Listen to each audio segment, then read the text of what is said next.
Hey guys, my name is Priyanshu Jain and you are watching Encyclohub. In this video, we are discussing the question number 5. Before starting this, I want to share something.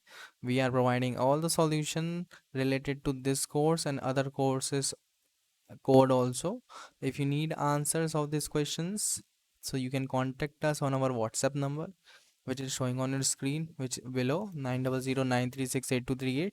You can message us on this number. And the question number 5 is: a particle is scattered by a rigid sphere of radius r, and it is given in the figure, and determine the differential scattering cross section and the total scattering cross section. So in that you can see here, this is the scattering cross section question and the total scattering total question. And so if you need answers of this particular question, not the particular, if you need all the answers, so you can contact us on our WhatsApp. We provide all the solutions in a day with very minimum cost with affordable answers. Thank you so much for watching. We will meet you soon in the next video.